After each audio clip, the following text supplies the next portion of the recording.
Sa San Juan River dito sa Calentong, Manila. Tuloy-tuloy ang pagdaloy ng mga pira-pirasong plastik, papel, malansang sebo at iba pang mga basura. Pero ang mga basurang pumapatay sa ilog ang siyang nagsisilbing kabuhayan ng ilang mga batang naninirahan sa paligid nito.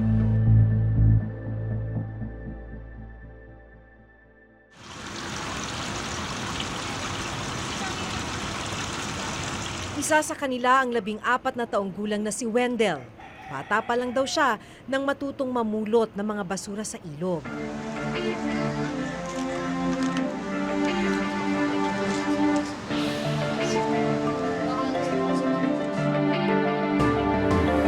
Ganito na yung itsura ng karamihan sa mga waterways dito sa Metro Manila. Napakarumi, napakarami ng lumulutang ng mga basura, naghalo-halo na. Pero sa dami ng mga pinuntahan namin ng mga waterways dito sa syudad, isa yung hindi nawawala. Marami sa mga kabataan ang patuloy na kumukuha ng basura dito sa napakaruming ilog at minsan ay sinisisid pa nila to para kumuha ng mga bakal at iba pang klase ng mga kalakal dito sa ilalim ng napakaruming ilog. Sakay ng isang lumang bangkang desagwan, sinasabayan ni Wendell ang agos ng tubig. Baliwala ang masangsang na amoy ng ilog.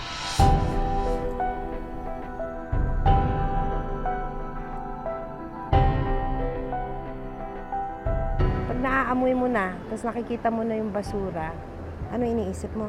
Wala, iniisip ko pala yung sarili ko. Siyempre, paano ako makakain?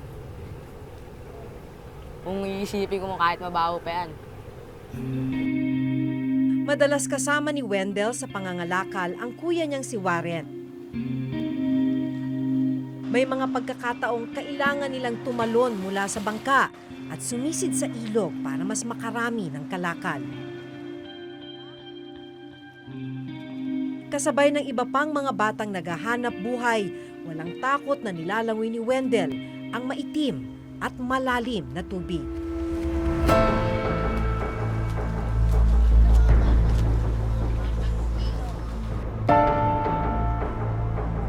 Mga patay na hayop at gamit na diapers ang ilan sa mga makikitang palutang-lutang sa ilog na ito. Kaya kung ano-anong sakit na raw ang napulot nila rito. May hirap po. Kasi minsan po nagkakasakit po kami lalagnat. Minsan yung ilong namin dumudugo. Sa sobrang sakit po, malalim po, ilakpas po ng tao. Yung mga 3 tao po sa gilid. Pero sa gitna po malalim po yan.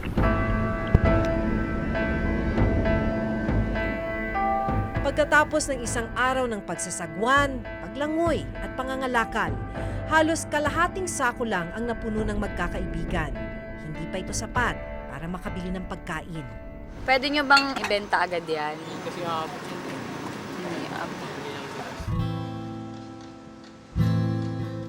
Dahil kapos ang kalakal ng magkapatid, kanya-kanyang diskarte raw muna sila para kumita ng pera. depende naman sa nakukuha namin yun. Kasi minsan hindi rin kami nakakarami. Pag uwi namin, wala rin kami pangkain. Pag hindi rin kami nagagilap ng pagdidiskarte namin. Kung hindi kami babaron para manisid, wala kami pangkakain. Kaya bukod sa pangangalakal, minsan daw ay nagmamagnet at sumisisid sila Wendell sa ilog para makakuha ng mga bakal. Ibig sabihin, bumababa kayo, sinisisid ninyo. Ano ang gamit ninyo? Ayun po yung magnet. Ito yung magnet na ginagamit ninyo. So, paano nyo ginagawa? Wala po. Oh. Ngari tubig, lulubog lang namin yan. Tapos parang dinadaan-daan lang yan pala yun. Na magnet lang ano. Titignan lang namin merong kumagat. Parang sinusuyod ninyo yung ilalim. Paano pagka may kumagat? Ano, binababa po namin. Ano itsura niya sa ilalim? Hindi naman po ako dumidilat sa ilalim. Paano mo makikita kung hindi ka dumidilat sa ilalim? Pinakapalan po ng kamay ko. Ano yung pinakamalalang nangyari sa'yo habang sumisisid ka? Alam po, nasusugatan lang ako. Sa kabila ng buong araw na pagbabanat ng buto ni Warren at Wendell, wala pa rin silang kinita. May hirap po. Nakakapagod nga rin po kasi pagka yung sasagwa ka, nakakano yung katawan mo. Minsan nalalamigan. Wala pong nag-aano sa'yo, naghihilo. Yung kumbaga mag-aasikaso sa'yo pag uwi. Grade 2 lang ang tinapos ni Wendell. Maging ang kanyang kuya na si Warren, tumigil na rin sa pag-aaral. Nag-aaral ka pa ba? Hindi na po. Ba't ka tumigil mag-aaral? Dahil po sa hirap po ng buhay. Wala Kasi kang na, balak bumalik sa eskwela. wala na. May bago ng asawa ang kanilang nanay at ilang taon na ang nakararaan nang umalis sila ng bahay para magsarili. Inabot po ako ng ano rito, 13 years old. Bumalik ulit ako sa kanila. Padala-dala lang ako rito. Tapos napunta ako sa ate ko. Pero minsan daw ay binibisita nila Wendell at Warren ang kanilang nanay at mas batang mga kapatid. Itong ano lang po, last week lang po. Kumbaga parang nawalan sila ng trabaho na naman. Nag-aaway na naman. Umalis na naman po ako. Dahil walang maihahain sa hapag ngayong gabi, nagpa siyang magkapatid na umuwi sa kanilang ate na si Winnie. Dahil sa takot na malagay sa panganib ang mga kapatid na palaging nasa lansangan, kinupkup na ni Winnie noong nakaraang buwan sina Warren at Wendell. Nagsarili na po talaga sila ng buhay, hindi na po sila bumalik sa amin. Tapos hanggang sa kinupkup namin ulit ng nakapag-asawa ko, kinupkup namin ulit po ng asawa ko yan. Gustuhin man daw niyang tumayong magulang sa kanyang mga kapatid. Sa edad na 19 ay may sarili na ring pamilya si Winnie. Kaso malaki rin po ang gastos namin sa bahay kasi may pangangailangan din po yung anak ko. Dito magpapalipas ng gabi sina Warren at Wendell at mag-iipon ng lakas para sa isa na namang araw ng paghahanap buhay.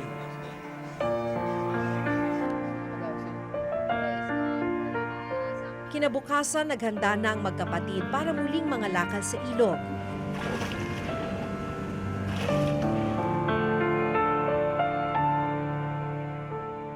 Pakay nilang punuin ang mga sako para maibenta na ito.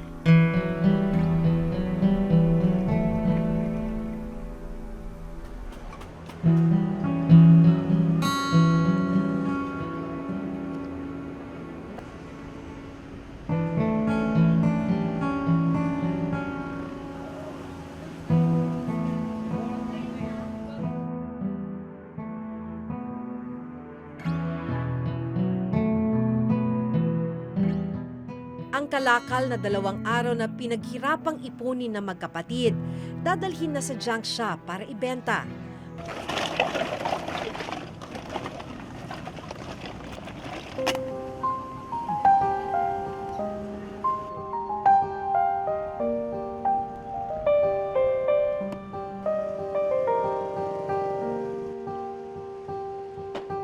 Matapos paghiwa-hiwalayin at timbangin,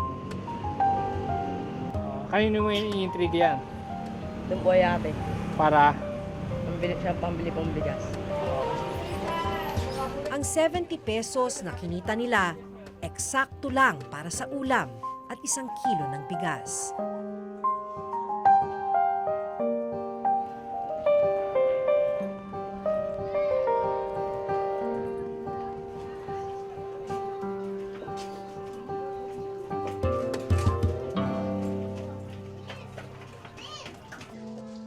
Tulad ng mga anak na si Warren at Wendell, hindi rin nakapagtapos ng pag-aaral si Feli.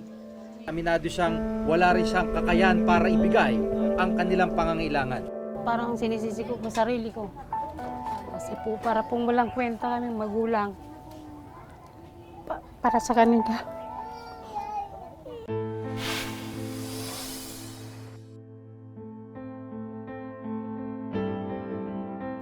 Sa hirap ng buhay, hindi na makuwang mangarap ng mga batang sina Wendell at Warren para sa kinabukasan. Ang mahalaga raw, mabuhay para sa ngayon at maitawid ang bawat araw.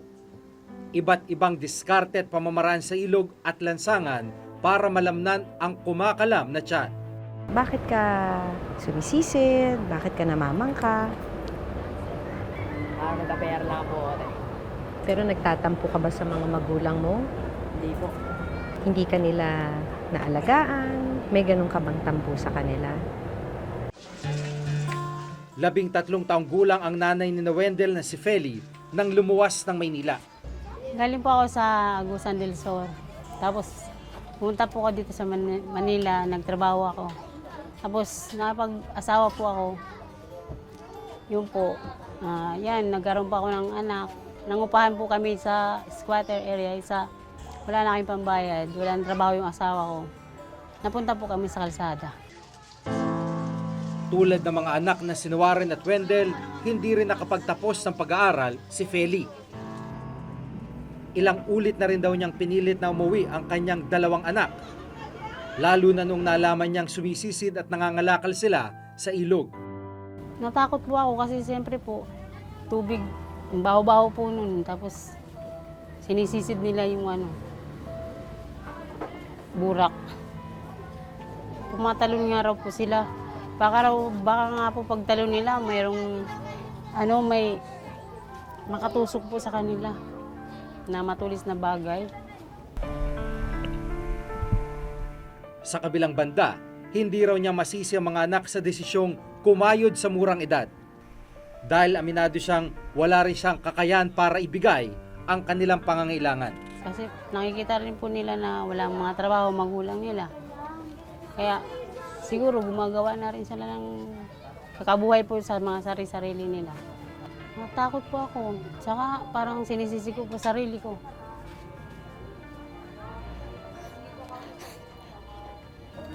Kasi po para pong walang kwenta kami magulang. Para sa kanila. Sa 29 na milyong mga batang Pilipinong edad 5 hanggang 17, mahigit 5 milyon ang nasasangkot sa child labor. Sa bilang na ito, halos 3 milyon ang nasasadlak sa hazardous o mapanganib na uri ng hanap buhay. Katulad na magkapatid na sina Warren at Wendell na kailangang sumisid sa maburak na ilog. Kakulangan ng edukasyon pa rin daw ang ugat ng hindi matapos-tapos na problema ng child labor sa bansa. Kasi naranasan niya ng kumita. At ito ang dangerous, no? Na pag naranasan na ng batang kumita, makatanggap ng pera o sahod, kahit maliit to, mababa pa sa minimum wage, sasabihin niya na, ba't ka pa kailangan mag-aral? Madali lang naman palang kumita, no? Ang hindi niya nakikita is that, kung ganun lang yung kita niya, matatanggap niya na kita, kahit siya ay matanda na, that is really very small, no? Hindi yan sapat para magbigay sa kanya ng magandang buhay, lalo na kung may pamilya na siya. So kaya nga, susi talaga yung pamayanan, lalo na yung barangay. Dapat sa level ng barangay, ang mga opisyal, alam nila kung may violation na nangyayari. At imbis na konsintihin ito, dapat gawa nila ng aksyon. Ayon din sa NSO, mula taong 2001 hanggang 2011, tumaas ng 30% ang bilang ng mga batang nasasadlak sa child labor. Isang napakalaking area of intervention ay yung pagbibigay ng education, pag-orient or reorient sa values ng family. Dahil number 1 yung kanilang paniniwala na dapat nating i-prevent ay yung mga bata, no, ay kailangang magtrabaho para tulungan yung pamilya. Ang ilan sa mga programa namin ay yung unang-una sa ngayon yung Pantawid Pamilyang Pilipino program, dahil ang nilalayon po nito ay ibalik at i-maintain ang attendance ng mga bata sa school.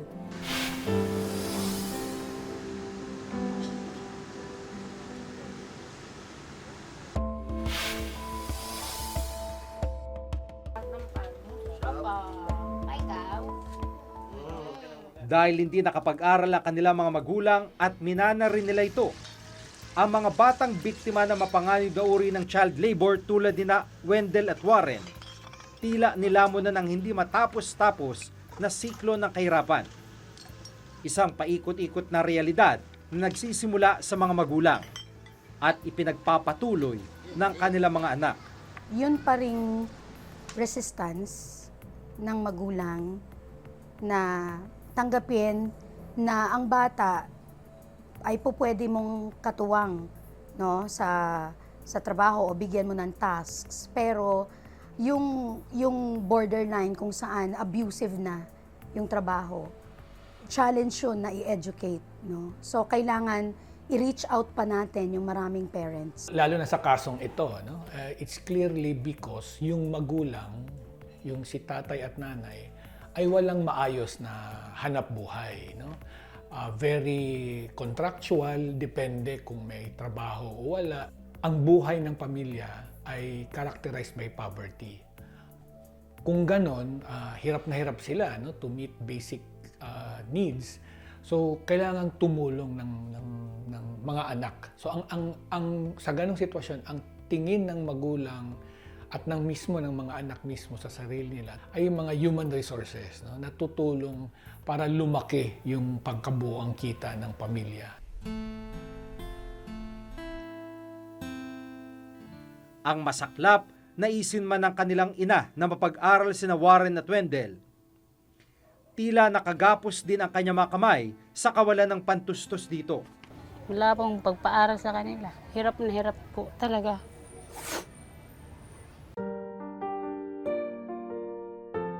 May pangarap ka ba? Wala ate. Wala. Sa tingin mo, makakaahon ka pa ba sa hirap? Tingin, hindi ate. Ako si Maki Pulido. Ako si Jigga Manikad at ito nakatala sa aming Reporter's Notebook.